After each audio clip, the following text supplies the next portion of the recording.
The Supreme Court once again making headlines. The court has given President Biden the green light to end the Remain in Mexico policy that was put in place by the Trump administration.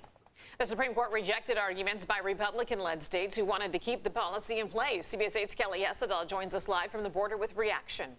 That's right, and this applies to thousands of migrants who are in Mexico right now waiting to claim asylum in the United States. Now, we still have to hear from the Biden administration logistically on how these people move forward, but for immigration advocates, this is a big win. This is great news, unexpected if we were to follow the other important court decisions that the Supreme Court made.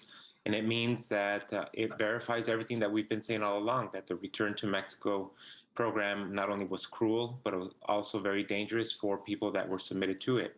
And that was Pedro Rios, director of the American Friends Service Committee. Now, for months, migrants lived in camps in border towns, including Tijuana. Many of those camps shut down earlier this year because they were deemed just too dangerous, especially for children. And so a lot of migrants were pushed into other parts of Mexico while they waited for their court dates. However, many didn't have an address to get mail notifying them of their hearing dates.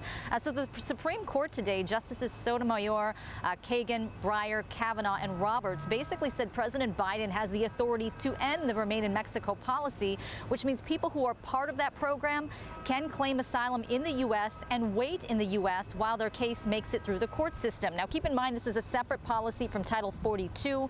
Title 42 is still in place, which is a CDC policy under the Trump administration that said due to the pandemic, migrants trying to claim asylum could be expelled from the U.S. without receiving their due process rights. So Title 42 is unaffected by the High Court's decision today. President Biden has tried to rescind it, but it remains tied up in court. Kelly Hessedal, CBS 8.